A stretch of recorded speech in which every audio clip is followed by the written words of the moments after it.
Hello, I'm Anna, and I've lived much of my life by myself. When I was 5 years old, my parents were killed in a car accident.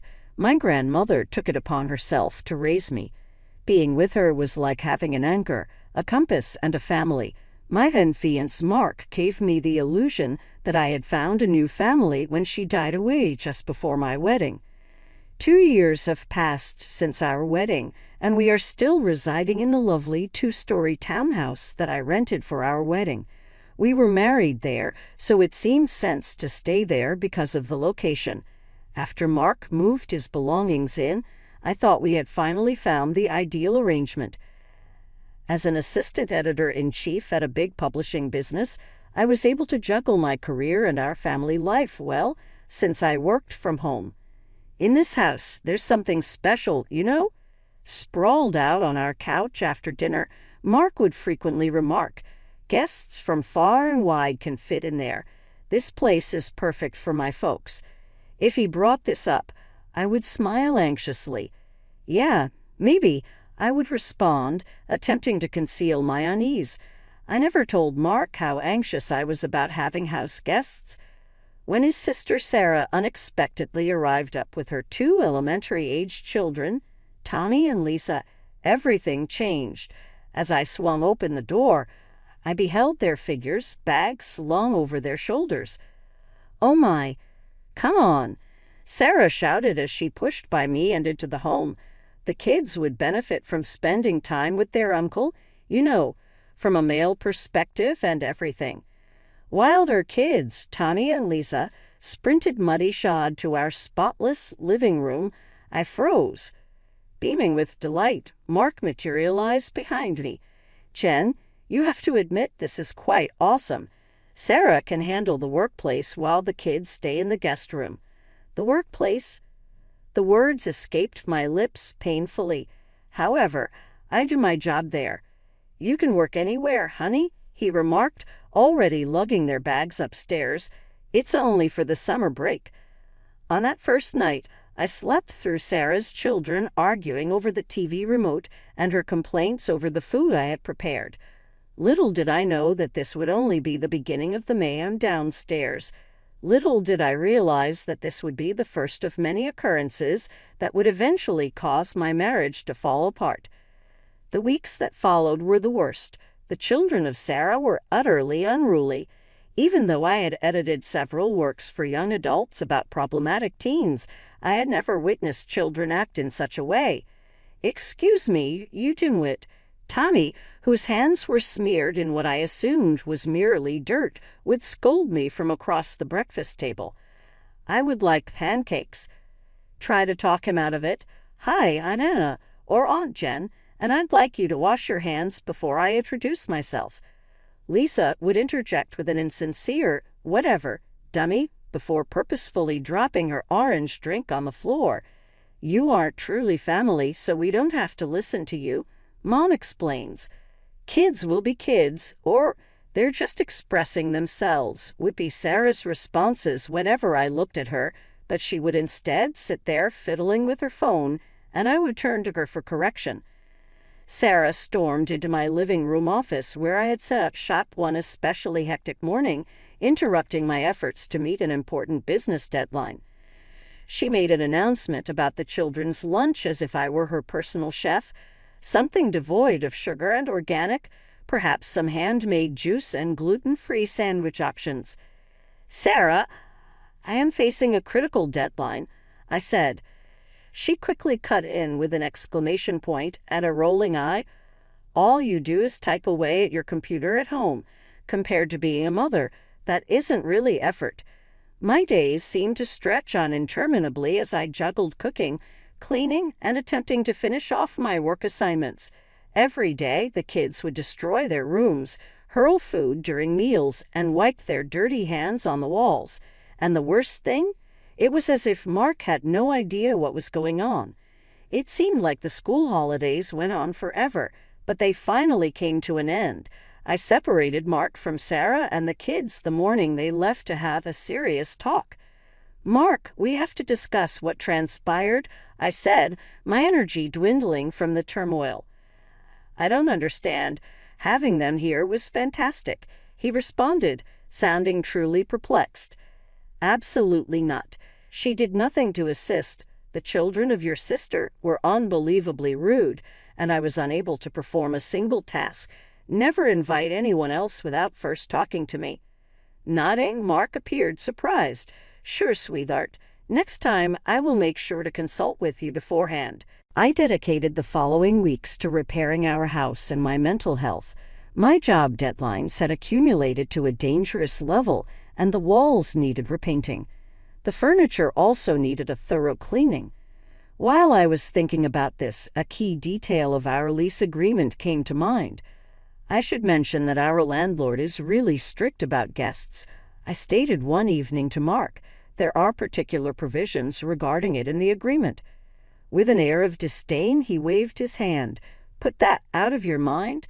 I propose we simply place the lease in my name. In that case, you won't have anything to worry about. I kept paying the rent out of my own account as normal, but the next day we changed the lease to his name. By the end of the 6th month, everything had settled back to normal, in my mind at least. During my Tuesday morning work catch-up, I overheard Mark's enthusiastic voice coming from the kitchen. Our home is always a welcome place for you, Mom. We have lots of space. The master bedroom is yours to enjoy. We'll move downstairs to the guest room. My heart sank. I hurried to the kitchen in the nick of time to overhear his mom complaining about the water going out and the need for sewer repairs. As I pulled on his sleeve and whispered an urgent request to Mark, "Can we talk about this first?" With his palm, he shielded the phone. "As soon as their plumbing is fixed, Mom and Dad will need somewhere to stay." "Just what are we going to discuss?" Our first serious argument in months occurred that night. "You said you would, Mark. You said we would talk about this during our appointment." He asked angrily, "Jen, what do you want me to do?" Before becoming angry, "Their names are my parents. Without flowing water, I am unable to abandon them. Put yourself last." My in-laws showed up the following morning armed with enough supplies to last through the end of the world. My in-law mom, Linda, repositioned my kitchen cupboards, scoffed at the cleaning supplies I used, and pointed out the accumulation of dust on the windowsills in the span of a few hours. "When you're through with whatever it is you're doing on that computer, make us dinner," she yelled out from the living room where she was guiding her husband, Bob, on furniture placement. Not one of those meaningless salads you whip up. My jaw was clenched. "Linda, I am currently employed. Time is of the essence." "Working." She glanced at Bob and chuckled. "Having a day off isn't work. As for the meal itself," time seemed to pass in a blur. I would attempt to compose emails as Linda hovered over me, offering constructive criticism on my posture. While she insisted that I do the laundry correctly, I was proofreading manuscripts. It seems that I have been folding sheets incorrectly for all of my adult years. One night I begged Mark, "Please, I need your assistance. The amount of information is overwhelming." "You're right," he said, and I had a brief wave of comfort. I should take some time off work. I grinned, appreciative, until he interjected, "My dad and I are considering going fishing. Have some quality time together as a family." A fishing trip. It sounded unbelievable to me. That's not what I meant. Still, he was as giddy as a Christmas child as he began to gather his belongings. I was left alone with Linda when he and Bob departed the following morning for their bonding adventure. She put her hands on her hips and said, "Well, now that you're not preoccupied with that computer job of yours, we can finally get this house properly organized." The door shut behind them. There were 3 critical emails from my boss sitting unanswered on my laptop when I glanced at Linda's resolute countenance. Something had changed in my marriage at that very instant, and it wasn't a good thing. The doorbell rang the very next day that Mark and his father departed for their fishing vacation, and I felt things couldn't possibly be worse. Sarah was standing there with Tommy and Lisa, encircled by an even greater amount of baggage than the last time I had opened it.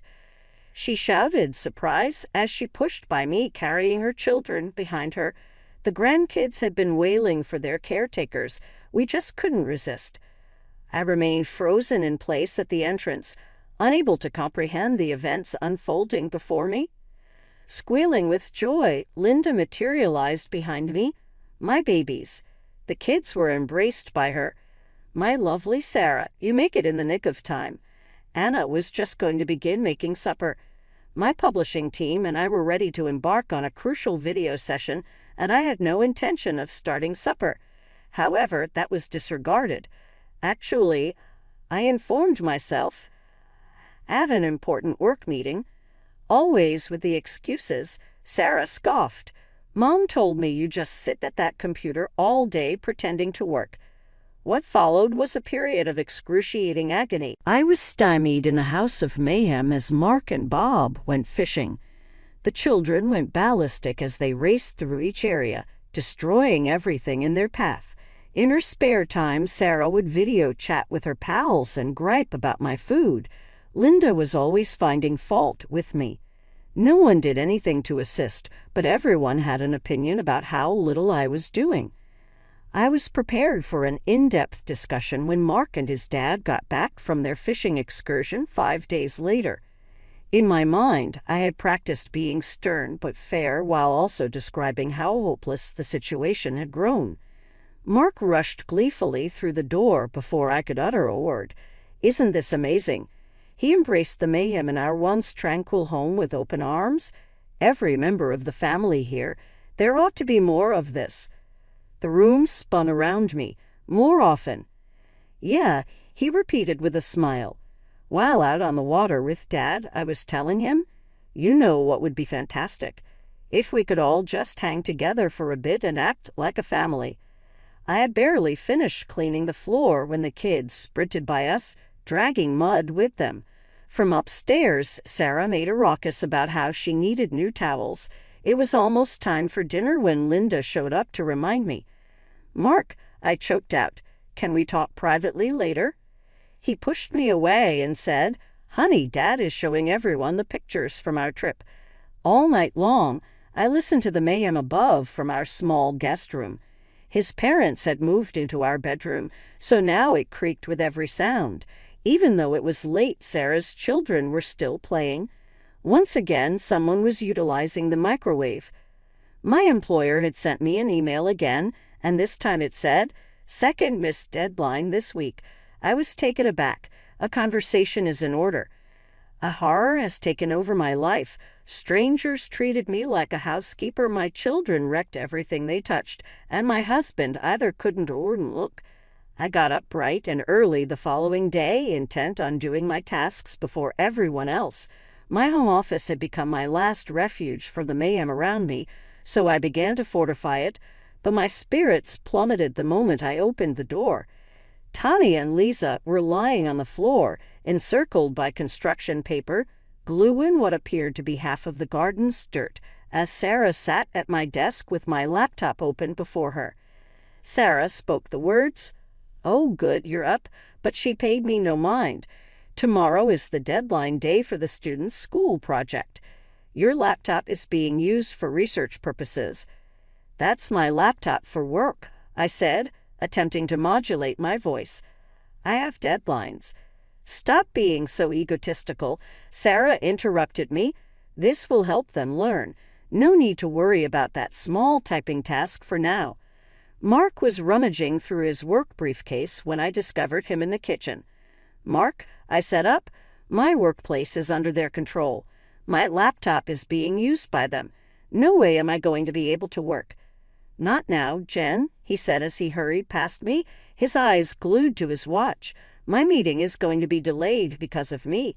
Can we just use the same laptop? The children's school needs it. I went to the restroom because I felt lightheaded. I need to take a shower so I can clear my head. I was on the verge of throwing up as I opened the door to the restroom. Mud and grime were spilling out of the toilet. Through the chaos, footprints traced over the ceramic surface. The wall was adorned with handprints. Oh yeah, Lisa said from behind me, we needed a place to combine the dirt for our idea. Tommy assured me that the toilet would be fine because it already has water in it. Standing there, I gazed at the devastation. In another room of the home, I overheard Sarah shrieking at the children to go fetch more materials for their project, and Linda groaning about their lunch arrangements. Worryingly, the toilet gurgled. A part of me suddenly cracked. I swept the floor of the restroom without uttering a word. With each motion of the mop and wall scrub, my marriage seemed to be crumbling around me. After I was through, I walked to our bedroom, which was now the guest room, and took stock of my life. I hung around till Mark departed for work the following morning. After counting to 60, I proceeded with measured efficiency as I heard his car leave the driveway. In a little bag, I tucked away my clothing, personal hygiene items, and phone charger. I was able to retrieve my laptop from the office while Sarah was in the kitchen nitpicking about the breakfast I had neglected to make, which was the only item I truly required. As I quietly exited the front door, not a soul paid any attention. No one came over to inquire about my whereabouts. The motel I stayed at wasn't exactly 5-star, but it provided the serenity, seclusion, and lack of noise that my home had lost. I could finally hear my own thoughts after what felt like weeks. I got some work done, had the longest shower ever, and ordered room service. I was worried that my phone might overflow with messages. I knew Mark would notice that I disappeared. No doubt he would be concerned. Someone, somewhere, would be wondering what happened to the housekeeper and cook who suddenly vanished. However, my phone stayed silent as the hours passed. Nobody cared about my whereabouts or why I had disappeared. There were no unanswered calls, texts, or desperate messages. The 3 days of radio quiet finally convinced me to return home. Reason being, I required their answers rather than missing them. I could hear music and laughter coming from outside as I walked up to our front door. I felt like I was hit in the stomach when I went into here. There was a wild celebration going on. There were dozens of strangers in our living room. Dishes of food covered every surface, and streamers dangled from the ceiling. I slipped inside the crowd unnoticed. In the center of the room, I saw Mark and Sarah dancing and laughing. They were drinking and talking like they owned the place, and there were more relatives I'd never met spread out on our furniture. Like a ghost, I slipped through the celebration and ended very close to the kitchen. When I heard them, that was it. And the best part is, my mother-in-law was relating to an unidentified woman. We didn't have to spend a dime on hotels or restaurants. We simply needed a change of scenery. Our house required absolutely no maintenance. The lady let out a laugh. How ingenious. Plus, you ended up with a free housewife as well. Though she isn't very good at being a housewife. That Anna. Yes, that Anna. Linda said with a bitter tone of voice, constantly griping about her job. Are you kidding me? Just 3 days earlier, she truly fled away. Not that her cuisine is missed by anyone. Laughter erupted from them. In the same way that their comments struck me like a punch, I stood motionless. Everything had been an elaborate hoax. The malfunctioning sewage system, the critical repairs, created so they could take a free vacation on me. A part of me suddenly cracked. Mark was still carefreely dancing and drinking when I squeezed through the throng to find him. As I took hold of his arm, I proclaimed, "We need to talk. Now." As if he were irritated that I was taking him away from his enjoyment, he trailed behind me down the corridor. "Your mom just said that their house was always in perfect repair," I whispered, my voice quivering. "That was all they wanted, a free spot to sleep. Are you familiar with this?" I could feel our marriage slipping away the moment he shrugged. "Because what if I did?" he asked. "They are cousins. They required some time away." Time off. It was me who served them food and cleaned up after them as they belittled me and seized control of my house. Did you realize that was all falsehood? "So dramatic," he said with a smirk. "You don't understand because you're an orphan." The word orphan smacked me in the face. My mind raced with images. My parents' death in a car crash when I was 5 years old, my grandmother's role as my sole breadwinner, and the empty chair she held during our wedding. That's right, he went on, his voice severely hurtful. All you are is an isolated misfit who has no concept of what it's like to be part of a genuine, loving family. Perhaps your selfishness would diminish if you had one. Even though I was fighting back tears, I would not allow them to fall. I silently made my way to our former bedroom and retrieved my possessions. On the other side of me, the celebration went on as usual. Even Mark didn't attempt to stop me. My phone rang just as I was getting comfortable in my hotel room, and I had just begun looking for an apartment online. I felt my gut tighten as the landlord's number flashed across my screen. When Mr. Peterson said, "Anna," his voice grew tense. "I've been receiving numerous complaints from the neighbors about your property." "It was my former property," I told him. "I am no longer a resident there. Mark Thompson, my husband, received the lease, don't you remember?" The line was marked by a prolonged pause. "Yes, well, the neighbors are reporting loud parties, excessive noise at all hours, children running wild in the common areas, and multiple unauthorized residents." "I know it sounds awful, but like I mentioned before, it's no longer my responsibility," I said, maintaining my voice neutral. An audible sigh from Mr. Peterson. "The most severe actions permitted by the lease agreement will be taken, and I want you to be aware of that. You were an excellent tenant for a long time, and I'm simply contacting you out of the goodness of my heart." "I appreciate the heads up," said I, "but you'll need to discuss this with Mark." I felt a burden lifted off my shoulders once we hung up. For once, I decided not to warn Mark about the call. I wanted him to face the music for his decisions. Across town, I discovered a beautiful apartment with one bedroom in a peaceful building. Living below, my landlady was a retired educator who was grateful for my ability to conduct my job from the comfort of my own home. "It's good to have someone around during the day," stated the woman. After weeks of being roused from my slumber by late-night snacking and early morning mayhem, I finally managed to get a full night's sleep. Then, after I had settled into a calm routine for 2 weeks, Mark summoned me. "Jen, we're in deep trouble," he said in a rush, cutting me off before I could respond. "Today, Peterson arrived bearing a mountain of paperwork. He's asking for 2 months' rent in addition to some absurd fee." Allowing him to go on, I persisted in penning my email. "Did you realize that having parties or overnight visitors is against the lease? Who told you that I should know?" I said, "I did tell you," in a calm. "A number of times. You were unwilling to pay attention." "Well, I didn't read the whole thing when we transferred it," said the man. "Are you able to speak with Peterson, please? Your presence was appreciated by him. May I ask you to explain?" "Explain what?" Someone interrupted him, and I ended it. "The whole extended family squatters into a rental house without anybody's okay. Did you know that you've been throwing parties and making your neighbors mad?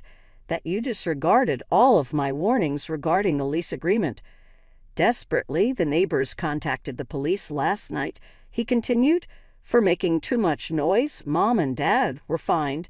The children of Sarah were causing a disturbance at midnight while they were running amok in the building.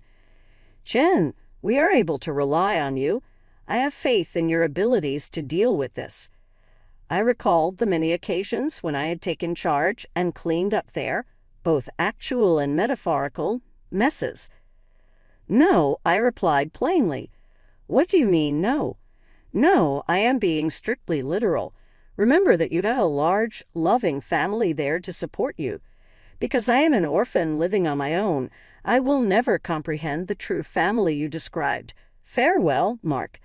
In the midst of our plea, I hung up, turned off my phone, and resumed my job.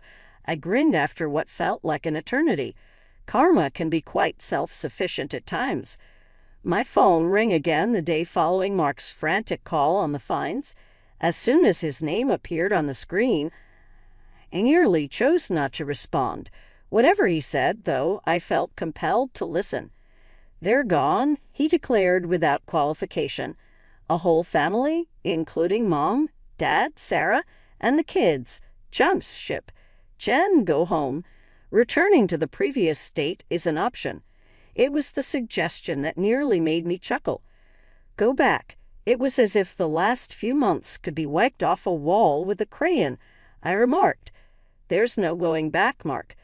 "Please," he whispered, barely audible. "Peterson's demands are quite substantial.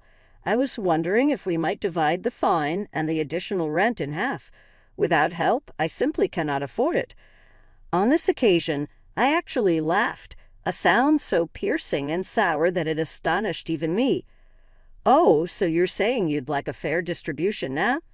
I was the one who cooked and cleaned for your whole family. Where was this sense of equity?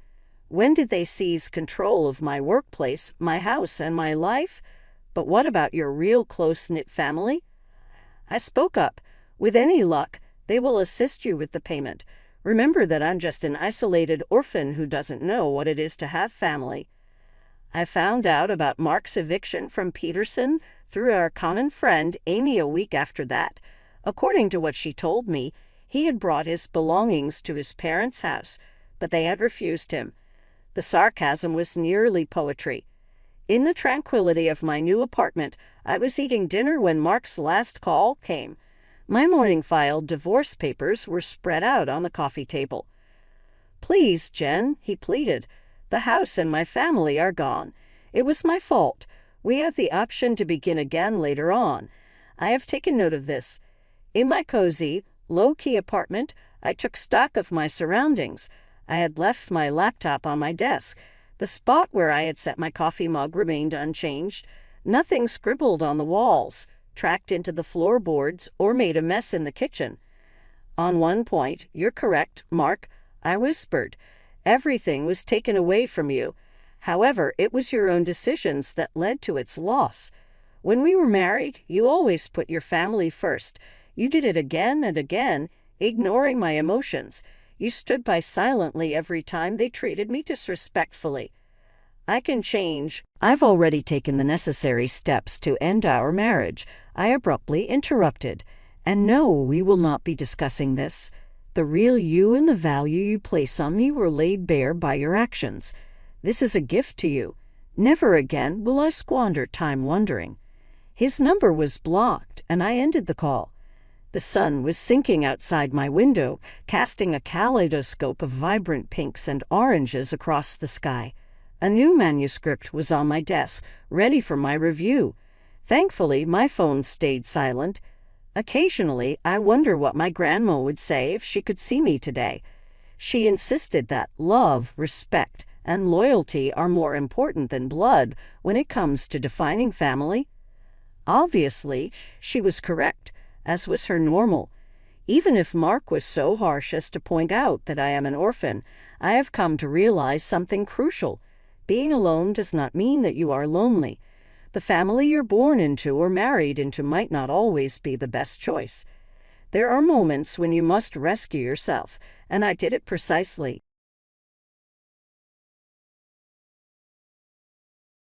Hey there, I'm Matthew Hawkins, though most folks just call me Hawk.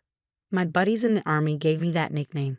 I'm fresh off my third tour overseas, worn out but buzzing with excitement to finally surprise my family. The whole flight home, all I could think about was crashing in my old bed, maybe sharing a cold one with my dad on the creaky porch swing. But as the cab pulled up, something wasn't right. My house was gone. Instead, there was just an empty lot with patchy grass and a for sale sign sticking up like a bad joke. I rubbed my eyes, thinking maybe the jet lag was hitting harder than I thought.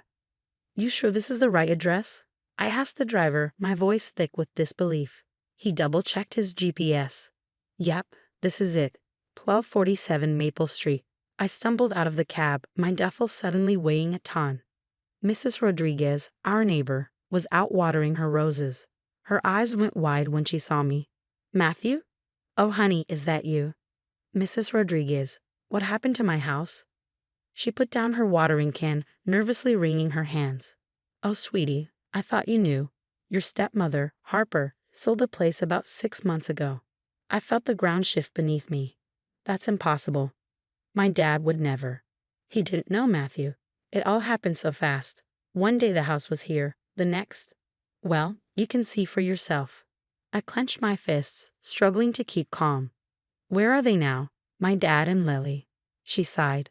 Last I heard, they were staying at the Sunset Motel on Route 9. It's been tough on them. I thanked her and called for another cab. On the ride to the motel, my mind raced. How could Harper do this? And where the hell was she? The Sunset Motel was a dump, peeling paint, a flickering neon sign, the works. I found my dad and Lily in room 13. When the door opened, I barely recognized him. He looked broken. Matthew, what are you doing here, son? I didn't say a word. I just pulled him into a hug. Over his shoulder, I spotted Lily peeking out from behind the ratty curtain, her eyes red and swollen. Hey, Squirt, I said, trying to keep my voice steady. Come here. She ran into my arms, sobbing. I missed you so much, Matthew. We piled into the tiny room, and Dad sat heavily on one of the beds, shoulders slumped. I'm so sorry, son. I never thought Harper. I cut him off. It's not your fault, Dad. We're going to fix this. Lily tugged on my sleeve. Are you going to make the bad lady go away? I looked at her tear-streaked face, then at my defeated father. In that moment, I made a promise to both of them. Yeah, kiddo, I'm going to make everything right, no matter what it takes. The next morning, after a rough night on the motel couch, I slipped out quietly while they were still asleep. First stop, the county clerk's office. I needed answers. I need to see the deed transfer for 1247 Maple Street, I said to the lady at the desk. She eyed my wrinkled uniform but typed away at her keyboard. That was processed about 6 months ago. Seller, Frank and Harper Hawkins. Buyer, Davis Real Estate Holdings. My stomach dropped.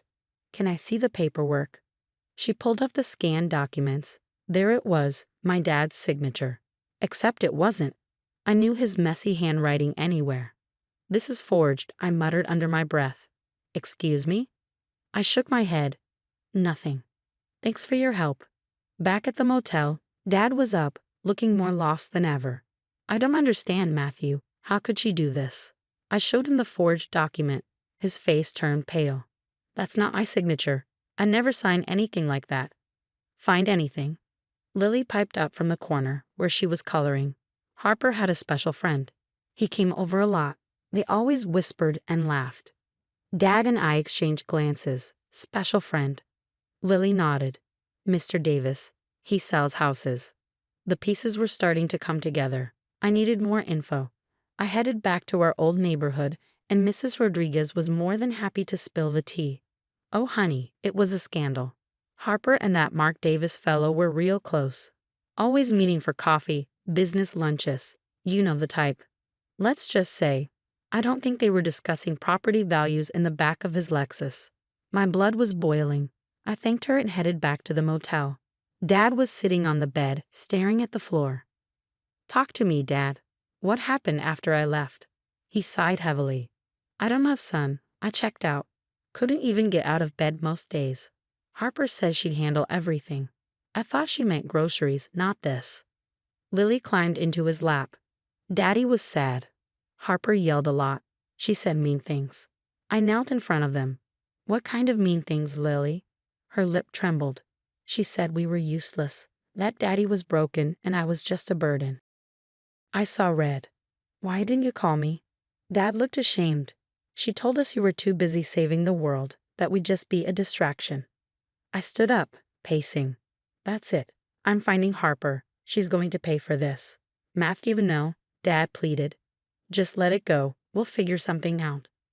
No, Dad, I'm not letting this slide. Harper and her boyfriend think they can walk all over us. They've got another thing coming. Lily looked up at me with hopeful eyes. Are you going to be our superhero, Matthew? I managed a small smile. Something like that, kiddo. First things first, though, we're getting you two out of this dump. Then we take back what's ours. With Dad and Lily settled in a better hotel, I set my sights on the real estate office where Mark Davis worked. As I stepped into the office, a familiar face caught my eye. Matthew Hawkins? No way. It was Lisa Chin, my high school crush, now looking even more stunning and apparently working here. We hugged, and for a moment, I felt that old spark between us. "What brings you here, soldier boy?" she asked, her tone playful but curious. I gave her the cliff notes of Harper and Mark's scam. As I talked, her eyes widened. "Holy crap, Matthew, that's awful. I've been working here for a while, and I always had a feeling something was off with Mark's deals. Let me help you dig into this." Over the next few days, we combed through records together, and her insider knowledge turned out to be a gold mine. We started seeing a disturbing pattern: elderly homeowners being tricked out of their properties. One file in particular stood out. "Look at this," Lisa said, pointing to a document. "The Johnsons, sweet old couple, sold their home way under market value to Davis Real Estate Holdings." I reached out to the Johnsons and arranged a meeting. Mrs. Johnson answered the door, looking frail and defeated. "We thought it was a blessing," she explained, her voice shaking. "Mark said he had a buyer who'd let us stay on as renters. Next thing we knew, we were evicted. Lost everything." My fists clenched in anger. This wasn't just about my family anymore. These scumbags were preying on the vulnerable. I decided it was time to confront Harper. I tracked down her new address, a swanky downtown apartment. When she opened the door, that smug smile of hers made my blood boil. "Well, well, the prodigal son returns," she sneered. "Come to thank me for taking that dump off your hands." I pushed past her into the apartment, not in the mood for games. "Cut the crap, Harper. I know what you and Mark did, like forging my dad's signature. Real classy." She actually laughed. "Prove it, tough guy. Your daddy signed those papers. Not my fault he was too depressed to remember." I stepped closer, my voice low with fury. "I'm going to make this right, and you're going to pay for what you did to my family." Her expression darkened, her smile turning into a thin, cold line. "Is that a threat, soldier boy? Better watch yourself. Wouldn't want to ruin that precious military record of yours." I stormed out, seething with rage. As I hit the street, I literally ran into another familiar face, Ryan Miller, an old buddy from the army. "Matthew? What the hell, man?" Ryan was in a police uniform, and when I saw that, I told him the whole story. "Matthew, this is serious. Look, I'm a detective now. Let me do some digging off the books. This sounds bigger than just real estate fraud." Ryan was right. Over the next week, he and Lisa uncovered an even darker web. Harper and Mark weren't just scamming old folks. They were involved in identity theft and money laundering, working for some dangerous people. Meanwhile, Dad's health was deteriorating under the stress, and Lily was having nightmares, struggling to adjust to her new school. One night, she broke down sobbing. "I don't like it here. I want to go home." I held her close, fighting back my own tears. "I know, sweetheart. I'm trying to fix it." But the legal wheels were turning far too slowly. Every day that passed was another day Harper and Mark were getting away with their crimes, and another day my family suffered. Lisa saw how close I was to my breaking point. "Matthew, I know that look," she warned. "Don't do anything stupid. We're so close to blowing this thing wide open." I nodded. But inside a plan was forming, a dangerous, probably illegal plan. Seeing Dad's sunken eyes and Lily's tear-stained face, I was done playing by the rules. Sleep eluded me that night as my mind raced with ideas on how to take down Harper and Mark. The next morning, I called Ryan. "I've got an idea, but I need your help. How do you feel about going undercover?" Ryan was all in. We set up a meeting with Mark, with Ryan posing as a wealthy out-of-town investor looking to flip some properties. Lisa helped us craft a backstory that would appeal to their greed. The day of the sting, I sat in a van outside, listening in as Ryan strolled into Mark's office. "Mr. Davis, Ryan Edwards." "Pleasure to meet you," I heard Ryan say, his voice smooth. "Welcome, Mr. Edwards," Mark replied, oozing fake charm. "I hear you're interested in some creative investment opportunities. Let's just say I've got cash to burn, and I'm not too concerned about where it came from, if you catch my drift." I heard Harper's voice, and my fists clenched involuntarily. "Well, you've come to the right place, Mr. Edwards," Harper said. "We have ways of cleaning up messy situations." For the next hour, they laid out their entire operation, thinking they were reeling in a big fish. Little did they know every word was being recorded. "And don't worry about those pesky homeowners," Mark chuckled. "We have ways of making them cooperative." I gritted my teeth, thinking of the Johnsons, of my dad and Lily. It took everything I had not to storm in there myself. Just then, Lisa, who was monitoring another feed, burst into the van. "Matthew, we've got a problem. Harper's not just laundering money for small-time crooks. She's tied to the Alvarez cartel." My blood ran cold. This was bigger than we thought. I radioed Ryan, signaling him to wrap it up. "Well, Mr. Davis, Mrs. Hawkins, this all sounds very interesting. I think we have a deal." That was the cue. I heard the door burst open, followed by shouts of FBI. "Nobody move." I rushed in just in time to see Harper and Mark being cuffed. The look of shock on Harper's face when she saw me was almost worth everything we'd been through almost. The next few weeks were a whirlwind. The FBI raid uncovered mountains of evidence. Harper and Mark were looking at decades behind bars. I used my VA benefits to secure a modest but comfortable house for Dad and Lily. The day we moved in, I saw a spark return to Dad's eyes. "Son, I don't know how to thank you," he said, his voice thick with emotion. I hugged him tight. "No need, Dad. We're family. It's what we do." Lily ran around the house, squealing with joy at having her own room again. It was the first time I'd seen her truly smile in months. That's the end of my story. Now I got a question for you. If you were in my shoes, would you have forgiven Harper for what she did to our family? Or do you think some actions are truly unforgivable? Drop your thoughts in the comments below.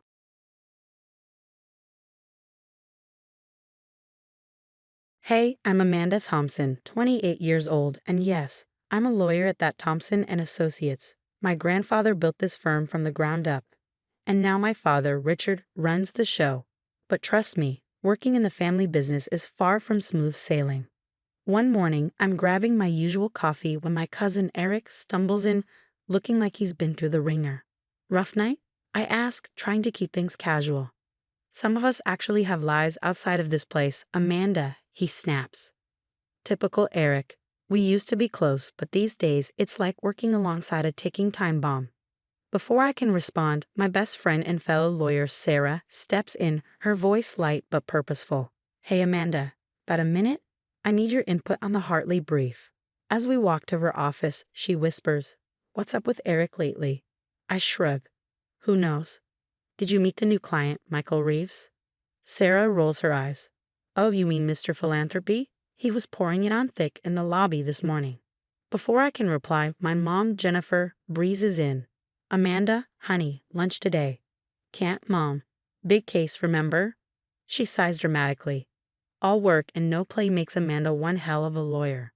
Later that day, I'm knee-deep in files when my dad calls for a firm-wide meeting. As we all crowd into the conference room, I can feel the tension thick in the air. "I have an announcement," Dad starts, and you could hear a pin drop. "I've decided it's time for me to step down." Gasps ripple through the room. Eric leans forward, eyes gleaming, as if he already knows what's coming. "And I've chosen my successor," Dad continues, locking eyes with me. "Amanda, I want you to take over the firm." The room erupts into chaos. I'm in shock, but no one's reaction is as wild as Eric's. His face goes from stunned to furious in a heartbeat. "Her? Are you kidding me?" Eric shouts, storming out. As the room settles, Sarah squeezes my hand. "You've got this, girl." But before I can process it all, my phone rings. It's about the charity fraud case I've been working on. And just like that, things get a whole lot more complicated. Little did I know, that phone call was the start of a storm that would turn my entire world upside down. For weeks, I've been digging into the charity fraud case. The deeper I go, the messier it gets. Cooked books, phantom donations, the works. It's enough to make your head spin. "Amanda, you're going to work yourself to death," Michael says, massaging my shoulders one night at the office. I lean back, exhausted. Someone's got to do it. This case could make or break us.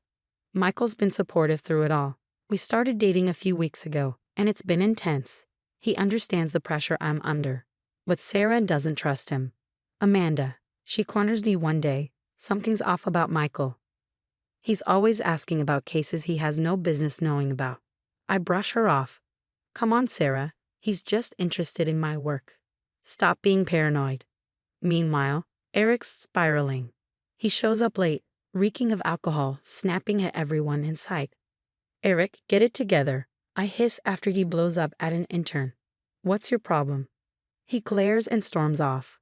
Classic Eric. One night, while cross-checking some numbers, something jumps out at me. These figures don't add up. I dig deeper and my stomach drops. Someone's been tampering with our books too. Still reeling from the discovery, I hear strange noises coming from the server room the next night. When I push open the door, there's Eric, caught red-handed. The computer screen behind him is flashing, deleting files. "What the hell are you doing?" I demand. Eric whips around, pale as a ghost. "Amanda, I can explain." But the look on his face tells me everything. I lunge for the computer, trying to stop whatever he's doing. We struggle, and in a fit of anger, everything comes pouring out. "You think you're so perfect, don't you?" He spits. "Dad's golden child." "Well, guess what? You're going down, and I'm taking this whole damn firm with me." I'm stunned. "What are you talking about?" "The charity case, the embezzlement. It was all us, me and Michael. We set it up to make you look incompetent." The room starts spinning. "Michael? But we're together." Eric laughs, a bitter, cold sound. "Wake up, Amanda. He's been using you for information, for access. You were just a means to an end." I feel like I've been punched in the gut. All those late-night talks, the secrets shared, it was all a lie. "Why, Eric? We're family." His face twists with resentment. "Family? You've always looked down on me. You always had to be the best." "Well, not anymore. By the time I'm done, there won't be a firm left for you to inherit." The shock wears off, replaced by a burning determination. I grabbed his arm, my voice low and steady. "You might have started this, but I'm damn sure going to finish it. You have no idea who you're messing with." I can see the fear flicker in his eyes. He knows he's screwed up big time. And in that moment, I make a promise to myself. I'm going to take back everything they tried to steal, my reputation, my firm, my future. And God help anyone who stands in my way. The next few hours blur by as I stop Eric from deleting more files. But the damage has already started spreading like wildfire. I call an emergency meeting, my hands shaking as I dial my father. "Dad, we need everyone in the conference room. Now." The partners file in, their faces grim as I lay it all out. Eric's betrayal, Michael's deception, the entire ugly mess. "He did what?" My father's face hardens with rage. "Eric, you're fired. Get out of my sight." Eric slinks out, but I know this is far from over. The next few weeks are pure hell. The charity case implodes spectacularly, sending shockwaves through the firm. Clients are jumping ship left and right. "I'm sorry, Amanda," one longtime client says, not even meeting my eyes. "We just can't risk our reputation by association." The whispers in the hallways are driving me crazy. How could she not have known? Maybe she's not ready to take over after all. The doubts swirl around me, suffocating. I'm drowning, but then Sarah throws me a lifeline. "We're not giving up," she says, fierce and determined. "Let's dig deeper." We pull all-nighters fueled by coffee and sheer grit, and what we uncover makes my blood run cold. "Look at this," Sarah says, pointing to her screen. They were planning to start a rival firm using our client list. I feel sick to my stomach. How deep does this go? Turns out, way deeper than we ever imagined. As we start connecting the dots, a disturbing pattern emerges. It's not just Eric and Michael. Some of our biggest clients are involved in a web of corruption that makes my head spin. "Oh my God," I whisper, staring at the evidence in disbelief. "If this gets out, it could take down half the business community." Sarah's eyes are wide. "What are we going to do?" I stand up, pacing the room, my mind racing. This is bigger than me, bigger than our firm. But maybe that's the answer. "We need to think bigger," I say slowly. "We can't just save the firm. We need to blow this whole thing wide open." Sarah raises an eyebrow. "That's crazy. You know how powerful these people are, right?" I nod, a plan already forming in my mind. "Exactly, which is why we need to be smart about this. We can't just accuse them, we need ironclad proof." "And how exactly are we going to get that?" she asks. A slow smile spreads across my face. "It's risky, it's dangerous, but it just might work. We're going to set a trap, and they're going to walk right into it." Sarah looks at me like I've lost my mind, but I see the spark of excitement in her eyes. "Okay," she says, cracking her knuckles. "I'm listening. What's the plan?" As I start outlining my idea, a surge of adrenaline courses through me. This could blow up in our faces, we could lose everything. But for the first time in weeks, I feel hope. We're not just playing defense anymore. We're taking the fight to them. You ready for this? I asked Sarah. She grins. Born ready. Let's take these bastards down. The night of the sting operation, my heart pounds so hard I'm sure everyone can hear it. Sarah squeezes my hand. You good? I nod, trying to steady my voice. Let's do this. We've set the trap carefully. A fake high-profile case, whispers of insider information. Sure enough, Eric and Michael take the bait. Got him, Sarah whispers as we watch them sneak into the office after hours. Everything happens fast after that. The police swoop in and suddenly Eric and Michael are in handcuffs, looking shell-shocked. You set us up. Eric snarls at me, his face twisted in fury. I meet his glare, unflinching. You did this to yourself. The next few weeks are a whirlwind. I present our findings to the Bar Association, my voice steady as I lay out the evidence. It's the hardest thing I've ever done, but I refuse to let my emotions show. In light of these revelations, we are initiating disbarment proceedings against Eric Thompson, the head of the association announces, and the legal community is left reeling. Yeah, our firm takes another hit, but something's changing. I start getting calls from other lawyers, clients.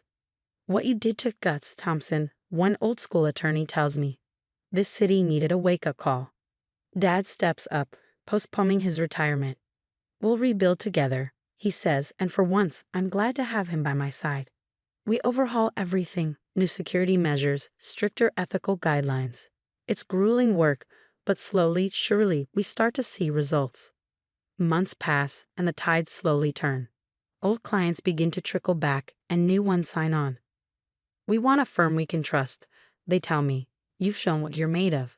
I promote Sarah to junior partner, and the look on her face when I tell her makes all the struggles worth it. She grins, eyes wide with disbelief, and I can see the pride she feels. This victory is as much hers as it is mine. Then, one day, Eric shows up at the office. He looks terrible, unshaven, with bloodshot eyes. He's a shadow of the man he once was. Amanda, please, he begs, his voice raw with desperation.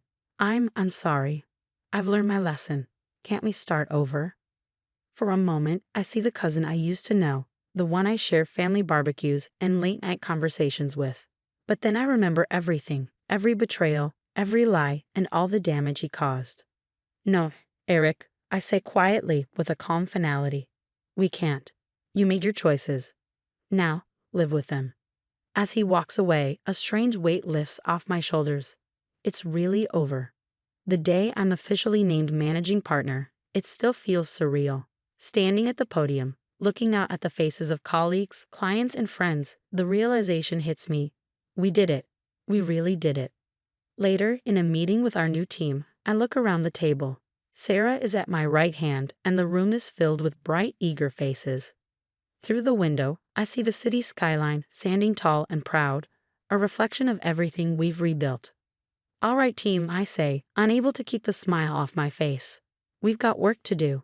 Let's show the city what real justice looks like. As we dive into our next case, a surge of pride and determination fills me.